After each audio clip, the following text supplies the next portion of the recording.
am Kemi Osukoya. Wears the man that could easily hat like a satin gown. American writer, poet, and satirist Dorothy Parker once asked.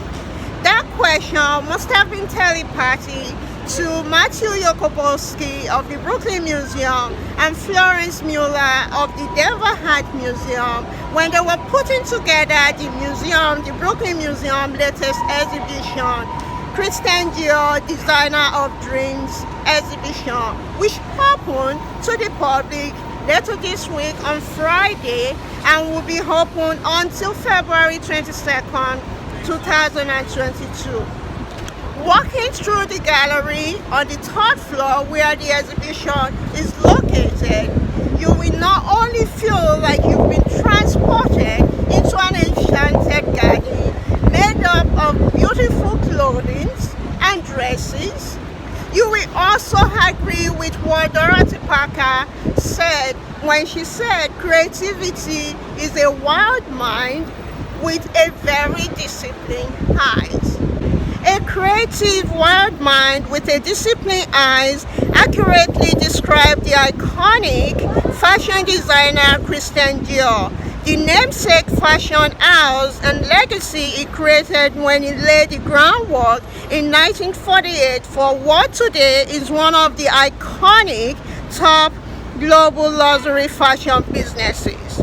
The Dior house has not only defined women's ready-to-wear clothing and style, it is redefining the Cinderella story by empowering women and girls through its design and dresses.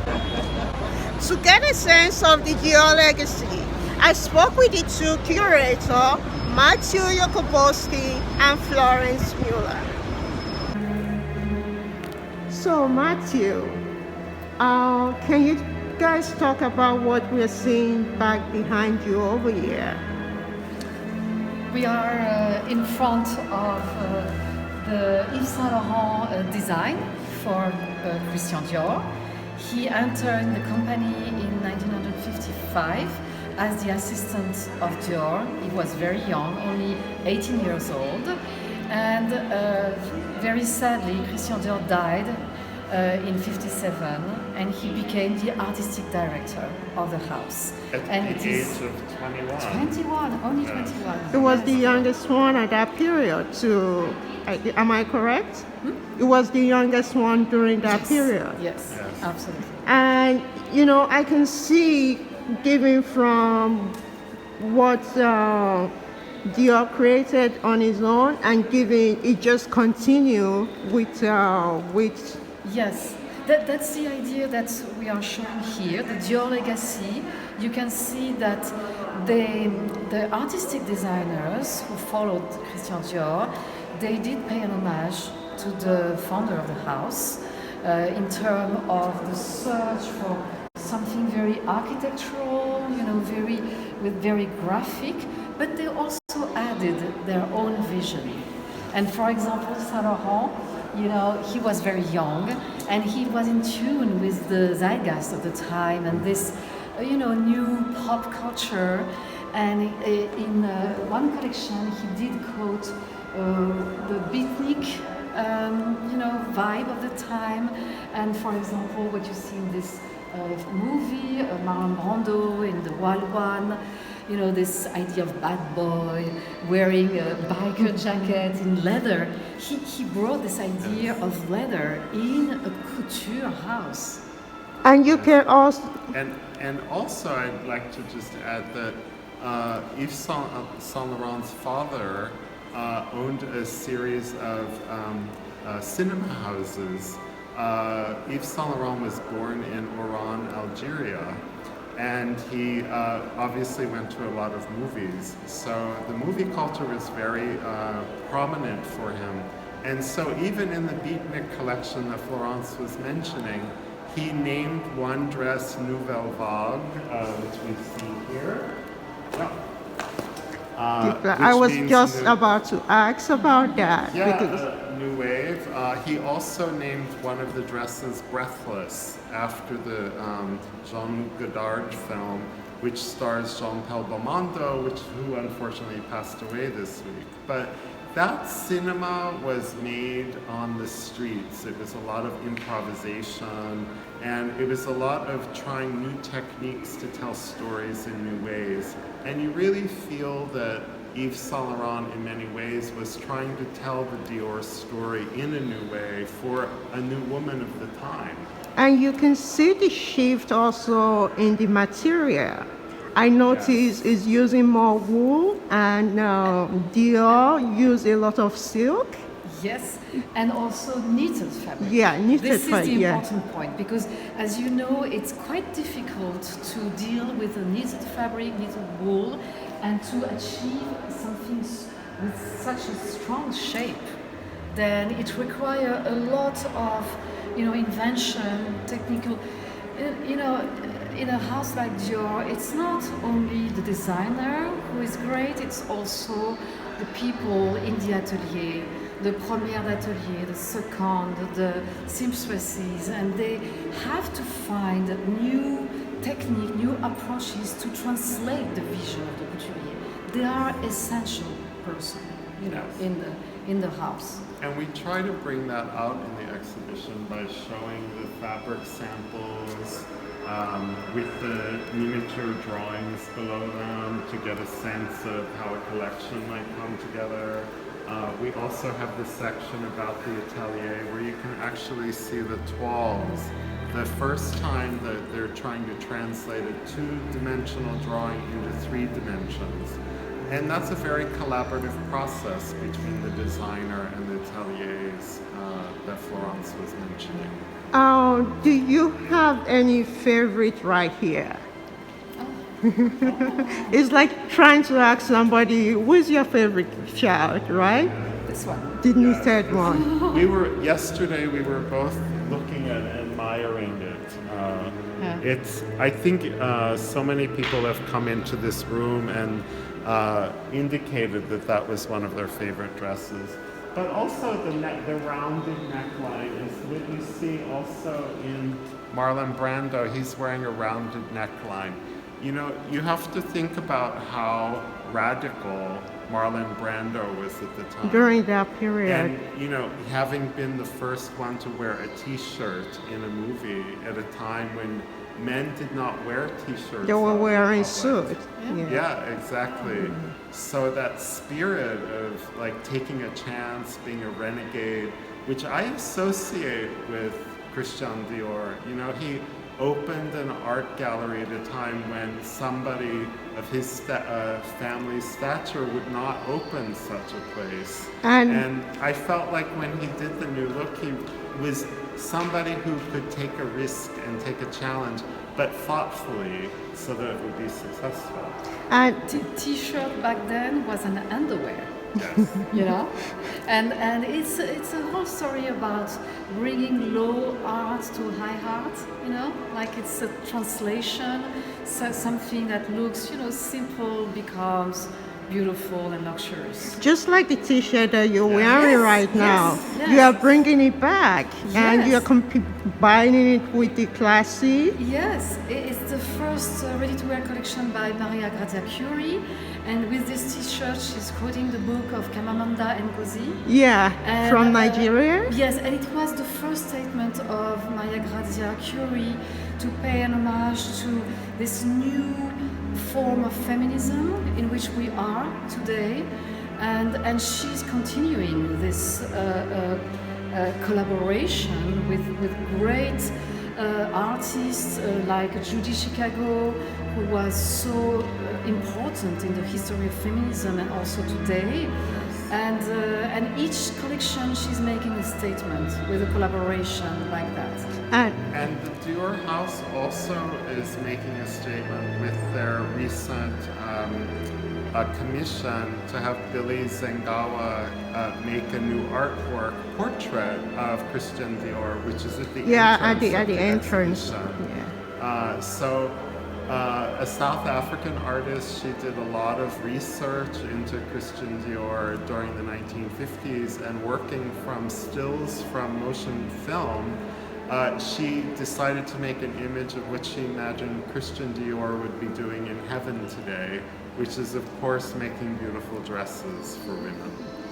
And it's so interesting, walking through the hallway, the exhibition. It's so interesting that it was the first person that decided to, instead of having dresses above the knee, he had it below, a little bit below the knee. Can you talk about that? It was very controversial during that period. Yeah, it was controversial because people were used to wear during the war a dress a little bit shorter, just to the knee.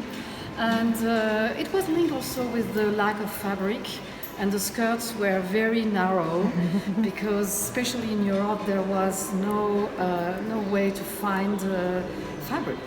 Then the style of the war was very, a little bit very masculine, and he wanted to bring back femininity on a pedestal. Then he invented this large skirt looking like the corolla of a flower. He was very inspired by the nature, flowers, gardening. He was a gardener. He was a woman attached to the soil, and putting seeds in the soil and making them grow. Then the skirt was also, this large skirt was also inspired by the ballerina, the classic ballet tutu. And because for him it was showing the beauty of the feminine body, with curves, not flat, curves, breasts, waist, hips, and full length of skirt, putting the attention on the ankle. Then there was protest about this. But it did change where the eye was looking when you would see a woman. Yeah. It wasn't the boxy, almost straight suit. Suddenly it was an hourglass shape. And as Florence was pointing out, suddenly the ankles or the earrings or the collar would and the hats. Yes, Yeah. especially the hat. Yeah. And the hat frames the face in a different way. So it's a different sensibility of beauty relating back to his childhood, the Beaux-Arts period, his mother Madeleine, who there was actually a dress named after her in the exhibition. Yeah. So. Yeah, we can. Yes, this is a section about Marc Bohan. Marc Bohan came after Saint Laurent to become the artistic director of the house. And you can see it goes through several decades, 60s, 70s and 80s. And you can see that there are very vibrant colors for the 60s, very pop colors. And this beautiful dress that quotes the dripping of Jackson Pollock, with the art piece that belongs to the museum. By Jackson Pollock. And it's from a collection that Marc Bohan had done. It was titled Klimt versus Pollock. And so he was looking at two artists, two very abstract in one sense, but very figurative in the case of Klimt. And then for Jackson Pollock, like Ad Reinhardt, they were trying to break away from the narrative scenery that you would see in a painting, for example, like in the Panini painting, which is very narrative and called Adoration of the Magi. And this painting is, in connection with this group about Jean-Francois Ferré. First of all, he is an Italian. Designer. Then he was, totally in the bath of this Barocco sensibility in Italy. And you can see it very clearly here. The use of fabric, very generous. The shape of this enormous sleeves and a lot of fabric falling, down to the floor, and also this comment on architecture, neoclassical architecture, with this You can see the with masterpiece. ivory. masterpiece of this dress looking like a Corinthian column beside a 16th century column that belonged to the Brooklyn Museum. Yes. So, Florence and I have had a very interesting conversation in pairing works from the museum's collection, which is over 180,000 objects. And of course, I think perhaps Dior has now produced 180,000 objects also. So we both have been on searches to make a narrative for the exhibition, but it's always interesting to find new ways to see Christian Dior. And I think we're all hoping that when people see the exhibition, they're going to have a new appreciation for works perhaps they're familiar with, but perhaps now they're seeing them in a new light. And also be inspirational to the next generation of designer. Absolutely, this is very important. This kind of exhibition is almost can be seen by students in art and fashion as a school, to teach, to learn what was done in the decades before them. Yes, of course. And Matthew was speaking about Madeleine. I want. And this is the vision of John Galliano about the mother of Christian Dior. She's dressed in the manner of the Belle Époque, and perhaps you can notice that we try to mimic the posture of this lady on this masterpiece of the museum. Yes, so this is a painting by Giovanni Baldini, who was known for doing a lot of society portraits in England and France. And in this particular painting, you see a woman named Florence Blumenthal, not Florence Muller. And it was painted in 1912. And she was a benefactor in New York for the Metropolitan Museum and Sloan Kettering Hospital at the time. So, and you also see the lovely furniture in the painting. In the same way, earlier in the exhibition, there's a drawing by Paul Halliu. Yeah. Halliu and Baldini were two of Christian Dior's favorite artists. And interestingly, they both are women, and they're positioned on furniture. So, can you talk about this piece? Oh yes, this comes from the famous collection about. I mean, it was a big scandal.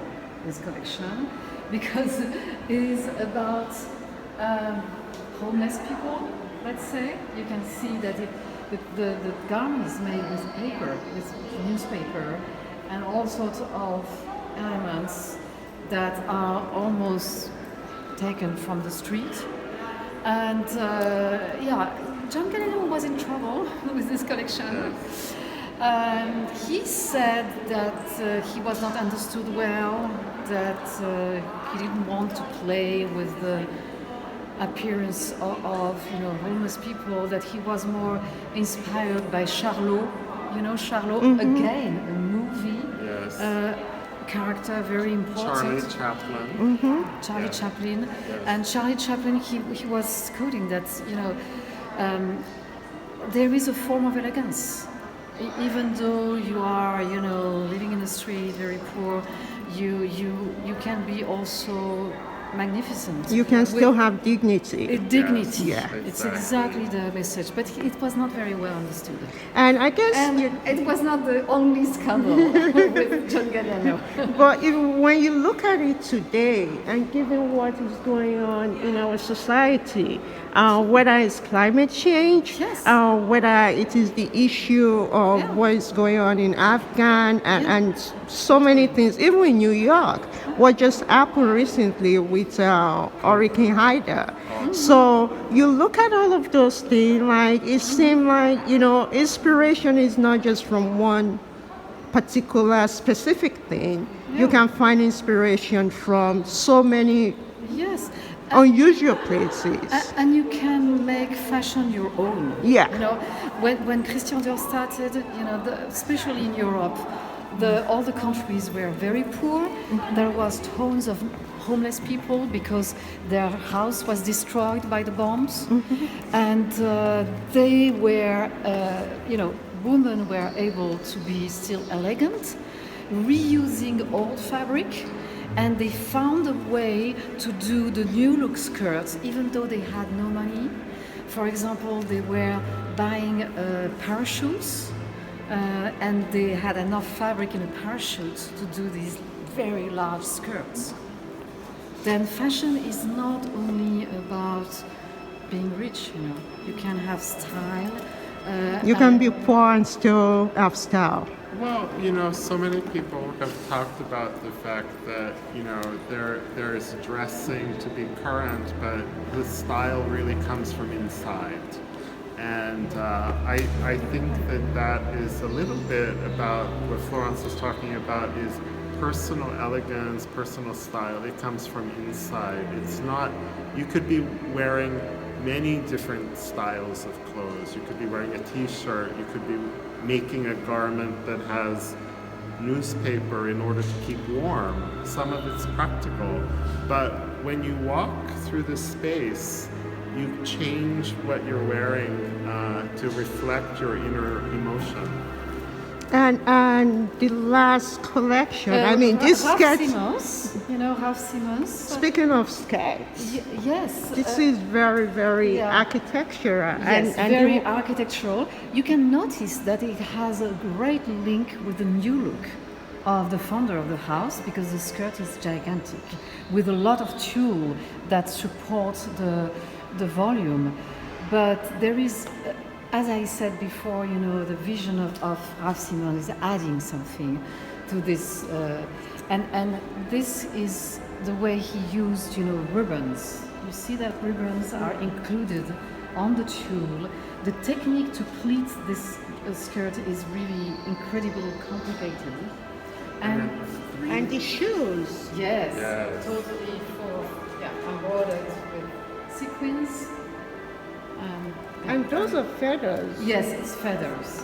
Feathers in the manner of the painting of the Impressionist painters, especially like Seurat, this pointillist manner, yes, around the end of the 19th century. Yeah.